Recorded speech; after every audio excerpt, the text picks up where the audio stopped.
Burkina Faso buried 100 tons of watermelon beneath the desert, while its children went to bed hungry. Yes, you heard right. Not weapons, not oil, not gold, but fruit sweet, ripe. Precious fruit was lowered into the scorching sands of the Sahel and left to rot, and the world laughed. They mocked the poor for wasting food. They called it a circus, a scandal, an African folly. But what if I told you, this so-called waste was the most powerful act of rebellion the continent has seen in decades? Because under the dry winds and burning sun, something was growing. Not just crops, but defiance. This was not madness. It was a message, a declaration from a young president, Captain Ibrahim Traoré, to the empires that have fed Africa's hunger to sell it chains. Project Oasis. That's what they called it. And before you laugh, ask yourself, what if fruit can break a system? What if sovereignty can sprout from the sand? Burkina Faso buried 100 tons of watermelon while its children were still hungry. That sentence alone was enough to set the world ablaze. Across television studios in London and New York, anchors laughed out loud. Analysts in suits waved their papers in disbelief. You mean to tell me? One host scoffed. They threw food into the desert. Yes, they did. Not bombs, not machines, not seeds in a ploughed field. But fruit ripe, green, heavy watermelons buried beneath the scorching sands of the Sahel. The Western press didn't hesitate. Melon madness in Burkina Faso. Fruit funeral for the hungry. 100 tons of stupidity. And yet, while they jeered from studios and editorials, something else was happening. Something they couldn't see from behind their microphones. In the villages near the burial pits, the story was different. Children clapped and sang songs about planting water. Elders watched in silence, their expressions unreadable until one began to speak. He remembered a time, décades ago, when his grandfather buried calabashes of grain in the ground to call down rain. Another recalled milk poured into the earth as an offering to ancestors. This act of burying fruit did not feel foolish to them. It felt familiar. The government called it Project Oasis. To the world, it was waste. To Captain Ibrahim Traoré, it was war. A war against dependency. A war against the myth that Africa must always be saved, but never save itself. Because a watermelon is not just food, not in the Sahel. It is 90% water. It is natural carbon. It is a biodegradable reservoir, wrapped in green rind, the kind of resource that Western corporations can't patent, can't control, and never thought to weaponize. And that's exactly why it scared them. For decades, Burkina Faso, like much of Africa, has been forced to wait. Wait for rain. Wait for trucks carrying fertilizers from France. Wait for donor packages wrapped in foreign logos and fine print. Every harvest, every yield, every empty stomach depended on someone else. But what if it didn't have to? That was the question Captain Traoré asked. And instead of an answer, he offered a burial. Hundreds of cracked, surplus, unsellable melons fruit that would have rotted at border checkpoints or been trampled in overstocked markets were gathered and lowered gently into shallow pits. People laughed, but the soil didn't. In just 2 weeks, the test plots changed. The dust, once grey and lifeless, turned dark and damp. Tiny green shoots of millet and cowpea emerged. Not miracles, but signs. Signs that the land could still listen, that it wasn't dead, only ignored. Yet still, the critics howled. How dare you bury food while people starve? Why waste when you could distribute? Is this science or sorcery? But the louder they shouted, the more they revealed. Not reason, but fear. Fear that if one poor country could fertilize its land using only its waste, the billion-dollar fertilizer trade could be threatened. Fear that if the Sahel could heal itself, the power of foreign aid might erode. Fear that Africa could rise not through charity, but through ingenuity. And that fear, it made them cruel. Cartoons mocked Africans throwing melons at the sun. Think tanks dismissed the initiative as symbolism over substance. One newspaper sneered, "Fruits can't fight famine." But they were wrong, because this wasn't just a melon. This was a message, a seed of defiance planted beneath the very soil they said was hopeless. And across West Africa, that message caught fire. In Mali, farmers debated burying baobab pulp. In Niger, Students held forums. Science of the poor, by the poor. In Chad, community, elders declared, if they can plant water, we can plant hope. The world laughed. The desert listened. And somewhere beneath that cracked, thirst soil, a truth began to take root. Africa was no longer waiting, not for aid, not for permission, not for rain. It was planting its own future, one buried melon at a time. At first, it looked like madness. Who buries food in a hungry country? Who throws watermelons sweet, juicy, life-giving into the desert and calls it hope? But behind the ridicule, behind the shock, lay something even more radical than rebellion. There was science. Real, local, revolutionary science. Let us be clear. Project Oasis was not some mystic ritual. It was not folklore wrapped in modern clothing. It was biology, chemistry, ecology deployed with the precision of a soldier and the patience of a farmer. Here's what they knew. A watermelon is 90% water, but not just any water. It is locked within fibrous pulp, slowly released as the fruit decomposes. That slow release is key, because in the Sahel, water is not just scarce, it's fleeting. It arrives in bursts, then vanishes into the heat. Chemical fertilizer can add nutrients, but they cannot hold water. They cannot coax roots to dig deep or feed the tiny soil organisms that give Earth its breath. But watermelons, they can. When buried whole, they become moisture anchors, miniature reservoirs beneath the soil, feeding bacteria, fungi, and the invisible ecosystem that once flourished beneath Sahel sands. That's why the scientists were watching closely. In early field trials, researchers set up control plots. No melons here, just bare earth. Within 4 days of no rain, all surface moisture was gone. Seedlings wilted. Nothing grew. Then came the melon plots. Melons were buried, not just randomly, but methodically spaced to mimic natural root zones. 2 weeks later, the results were undeniable. Soil in the melon plots remained moist. Seedlings sprouted faster. Root systems grew deeper. Microbial activity surged by 35%. These weren't miracles. They were metrics. And metrics, for once, were on Africa's side. The symbolism began to fade, replaced by something stronger, evidence. And yet the Western media refused to see it. They called it anecdotal. They called it unsustainable. They called it naive. But what they failed to understand or chose not to see was that this wasn't about replacing fertilizers with fruit. It was about breaking the myth that Africa had no options of its own. Because every harvest season in Burkina Faso begins with a prayer and a problem. Will the fertilizer shipments arrive? Will the prices be fair? Will the contracts be honored or manipulated? These are not questions farmers in Europe ask, but in the Sahel, they are matters of life and death. Project Oasis dared to say, what if we stop asking? What if we stop begging? What if we stop assuming that salvation comes shrink-wrapped in foreign aid?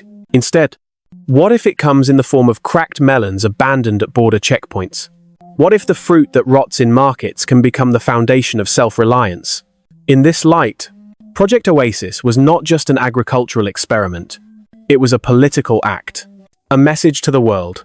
We will no longer rent our sovereignty by the hectare, and the message was heard. In agricultural schools across Niger, students began to ask, what other waste products can do this? In Senegal, trials with mango skins and peanut shells began. In Mali, village cooperatives started composting citrus peels with melon pulp. A movement was emerging not from palaces, but from pits in the ground. And the irony, the very thing they called waste was doing something the million-dollar fertilizers couldn't. It was staying in the soil. It was healing the land, not just feeding it. It was awakening something deeper than nutrition. It was awakening dignity. One agronomist said it best. We're not just growing crops. We're growing confidence. And perhaps that is why the backlash was so swift. Because if confidence takes root real, data-backed, farmer-led confidence, then the old system starts to crack. And for those who've profited off that system for generations, that is the real danger. Not the melon, but the mindset. The world laughed until it got scared. At first, the idea of burying melons in the desert was amusing. Absurd. Even insulting to those who claim to understand Africa's problems. But when the sprouts came, when soil long thought dead began to breathe again, something changed. The mockery turned into fear. And fear, when cornered, doesn't retreat. It retaliates. That's when it began, not on farms, not in test plots, but in boardrooms.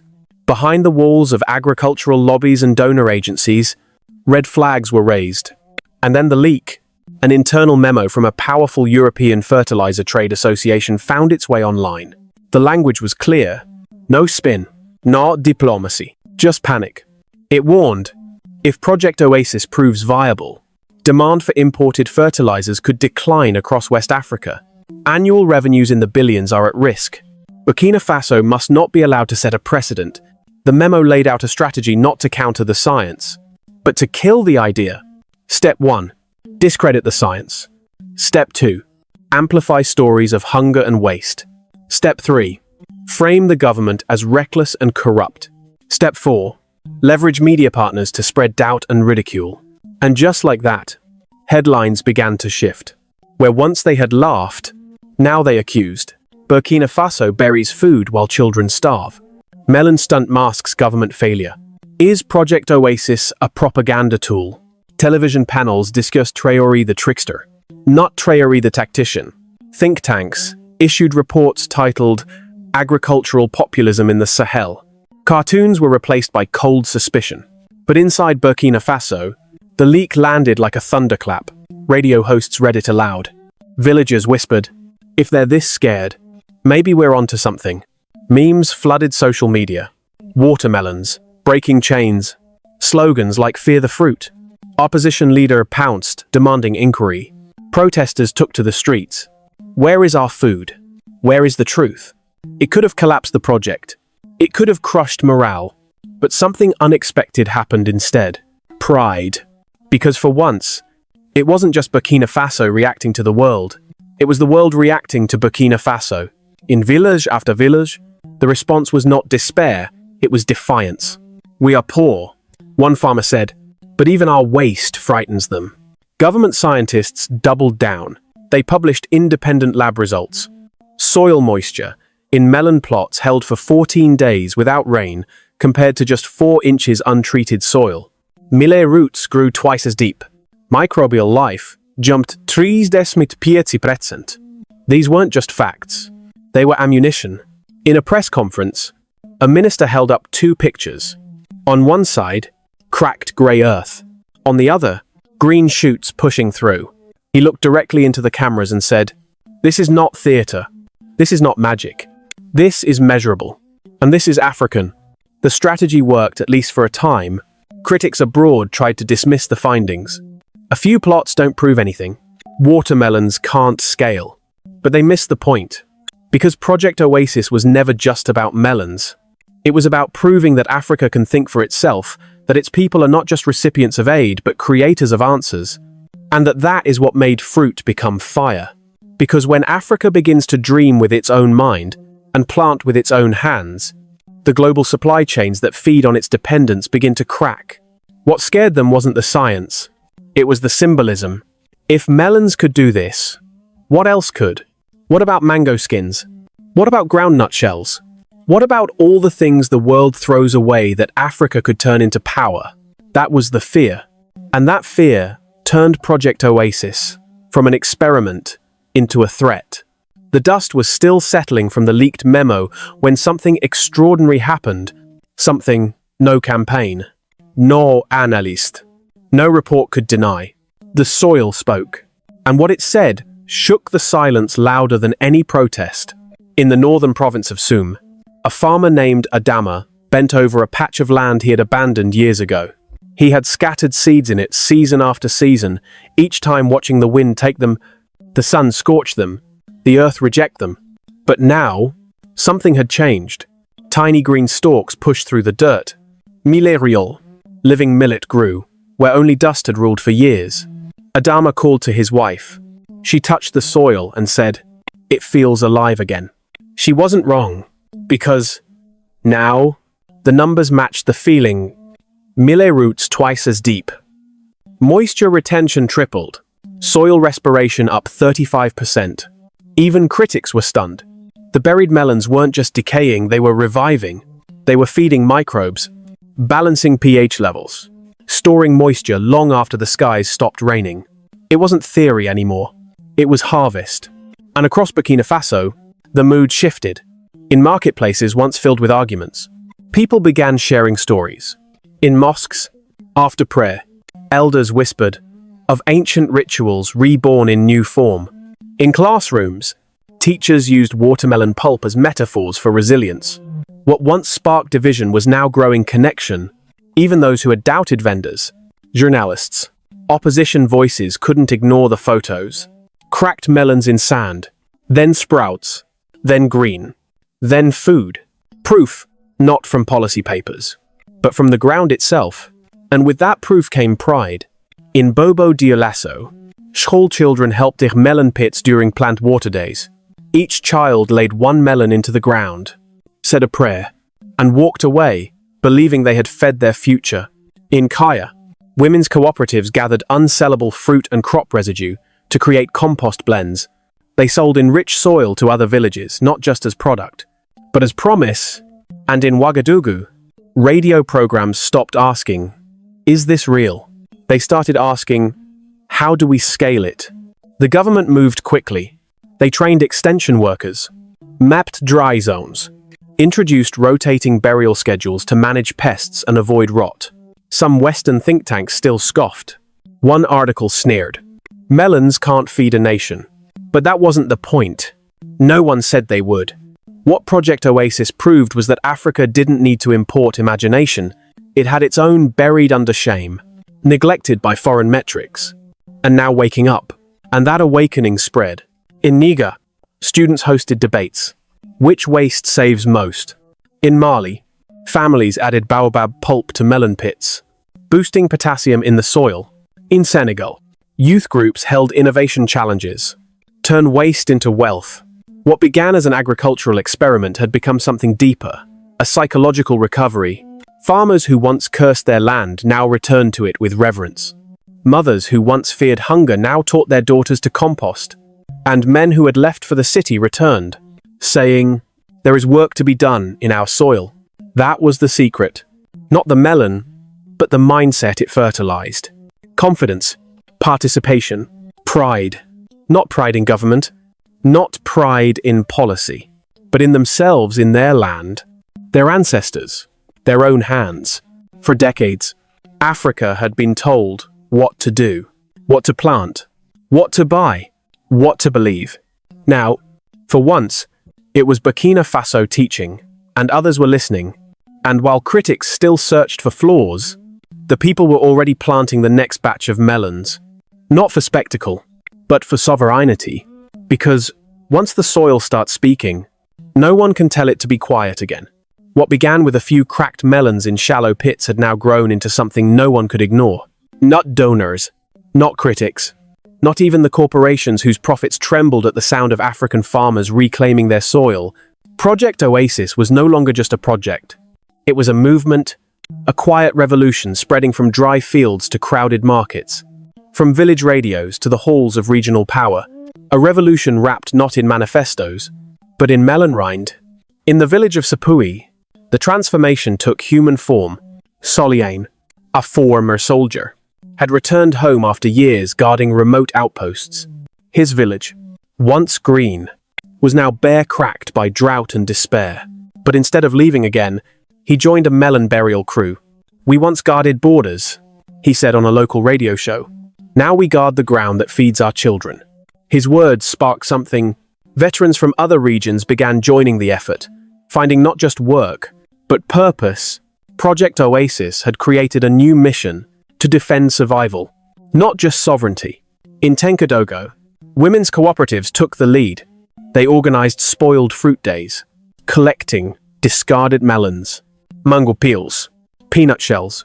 With basic composting techniques, they created soil blends more powerful than imported fertilizers. They sold seedlings to nearby villages. Profits went into water pumps, school supplies, and solar lights. These women, long sidelined by traditional agriculture systems, now became engineers of revival. Across the country, a shift was underway. What had started as crisis management was morphing into economic innovation, and children were watching. In Bobo Dioulasso, teachers redesigned science curricula to include Project Oasis. Students learned that a watermelon is 90% water, a reservoir in disguise. They studied microbial life, compost cycles, carbon retention. But more than science, they learned pride. Every child in class got to bury a melon. They called it planting water, and they remembered it. In playgrounds, children began singing songs not about superheroes or cartoons, but about seeds, soil, and sovereignty. We plant water, not wait for rain. The desert listens if we speak with roots. This wasn't just agriculture. It was psychological restoration. For generations, African farmers had been told they needed rescue, that their land was dead. That salvation lay in foreign bags of white powder labeled fertilizer. That dignity came with a barcode. Project Oasis shattered that illusion. Suddenly, spoiled fruit became currency. Trash became technology. And the poor became innovators. The Western press doubled down. Parisian op-eds called it a mirage. Washington analysts warned of eco-populism. But while they debated, Africa was adapting. In Mali, villagers began burying pumpkin pulp. In Niger, cooperatives composted citrus waste with millet husks. In Chad, schools held waste-to-wealth competitions. How to turn market leftovers into soil nutrients. What started as laughter in Burkina Faso had become a pan-African conversation, and the world noticed. Russian agronomists requested study tours. Chinese engineers proposed pilot schemes. Turkish cooperatives sent delegations to learn from local women, whether from solidarity or strategy. New partners arrived, but even they admitted something bigger was stirring, because for the first time in decades, the conversation had changed. Not how do we help Africa, but what can we learn from Africa? The Ministry of Finance released new data. Households participating in Project Oasis reported saving up to 20% on input costs. That money went into medicine, school fees, solar lamps. The melon paid the doctor. The melon lit the house. And the deeper value, it could not be quantified. It was in the voices of women who no longer begged, in the steps of men who no longer migrated, in the songs of children who no longer feared drought the way their parents did. This was the revolution in the rind. Not a war fought with guns, but with compost. Not a rebellion of bullets, but of belief. Because the greatest threat to empire is not protest. It is when the poor stop believing they are helpless. And in Burkina Faso, that belief had been buried and then reborn, wrapped in green skin, left to decompose, and transformed into power. That is how revolutions begin, quietly, organically, from within. In the end, it was never about melons. Not really. It was about dignity, the kind buried beneath decades of dependency, drought, and dismissiveness. It was about a people who were told their land was barren, their ideas were naive, and their survival depended on ships and signatures from foreign capitals. And yet, with cracked fruit and cracked hands, they proved otherwise. Burkina Faso, or as the world once mocked, Burkina Fools has done something empires fear most. It has dared to believe that sovereignty can grow from waste. That power doesn't always wear a suit or hold a patent. Sometimes, it wears a rind and lies rotting in a market stall until someone sees its worth. Across Dusty Village, green shoots rise, where only despair once lived. Children sing about planting water. Mothers hold notebooks bought with money saved from not buying imported fertilizer. Veterans find new meaning, burying fruit instead of bullets. And perhaps most dangerously of all, the world is watching, because if melons can restore soil, what else can Africa do? If mango skins can fertilize, if peanut shells can bring crops, if belief itself can be composted and reborn, then what remains of the empire that fed on our helplessness? Make no mistake, this is no miracle. It's no silver bullet. It's a beginning.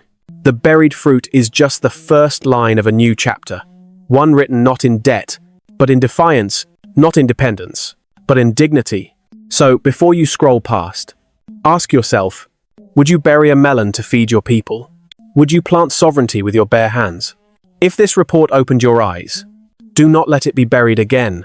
Like, share, speak, Subscribe, because they've buried our history long enough. Now we plant our future with our own hands. This is not just Burkina Faso's story. This is Africa's resurrection from waste, from shame, from silence. Because as they say today in the Sahel, Africa can do it. And that truth, once planted, cannot be unlearned.